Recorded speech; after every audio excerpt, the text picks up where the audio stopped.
Good morning, everyone, on this Remembrance Day 2020. Everything seems very different this year.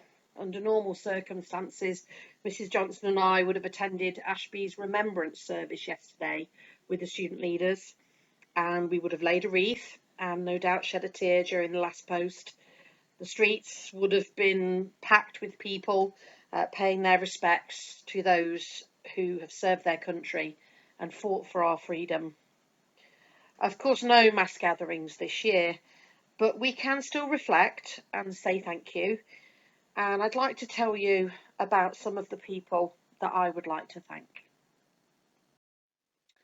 I would like to thank these two ladies and their husbands. This lady is Barbara Mickey. She was born in 1922 and was always known as Bobby. She met Donald Spate in 1935 when she was just 13 and he was 15, and they attended schools that were opposite each other, so they would talk and communicate through the railings across the street. They were sweethearts from that moment on. Bobby had to send Don off to war in 1940. Don fought in the North African desert during World War II, was taken as a prisoner of war at one point, and was even torpedoed by his own side. The British mistook the boat that Don was on as an enemy vessel, so they torpedoed it, it sank.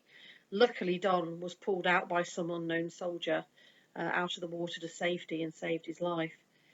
Bobby did receive letters throughout this time, one of which was news that he was missing in action. But she never gave up hope, and she waited and she waited. This lady is Donna Stonelake. Donna joined the Navy just before her 18th birthday. During her service, Donna served on HMS Montrose as a communicator and was involved in operations off the shore of Iraq. It was on deployment in 2006 when she met her future husband, Mark. 2 years later, Mark was called up to serve his first deployment to Afghanistan. Just 2 months into the tour, in December 2008, his vehicle was blown up by a roadside bomb. The blast caused devastating injuries, and Mark needed to have his left leg amputated. He also broke his back, right leg, nose, and lost several teeth. Donna says, I was in the Navy in Scotland and I got a phone call from Mark's dad to say that Mark had been injured and he only had a 20% chance of survival. I had to wait a week to see him, which was the worst week of my life. Mark was convinced he was still in Afghanistan, but thankfully he didn't have any memory of the attack, which means he doesn't have any horrible flashbacks. Just 3 months later, after being referred to a spinal specialist, he learnt to walk again with a prosthetic limb.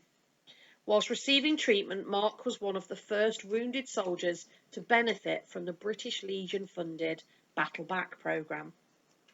Donna left the Navy in 2010 after falling pregnant with their first daughter, Grace, who was born almost a year to the day after Mark's attack. The couple have since had 2 more daughters, Molly and Olivia. Mark has been medically discharged from the army and volunteers helping the elderly in care homes. So when you buy your poppy or other merchandise at this time of year, this is where that money is going to support people like the Stonelakes in living a normal, fulfilled life. And as for Bobby and Don, well, Don did return from the war.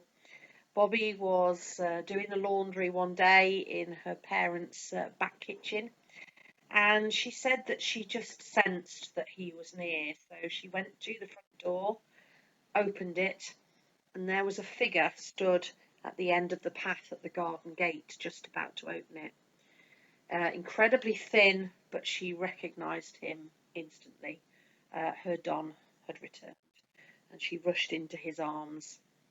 And, well, happily ever after that, they were married, and I'm very grateful that Don did return from fighting for his country. Bobby and Don are my grandparents. So I will always be exceptionally proud of their contribution to the Second World War. So please buy a poppy, give as much money as you possibly can to the British Legion. They do amazing work, and obviously have a think and a reflect about those people that have put their lives on the line so that we can be free today.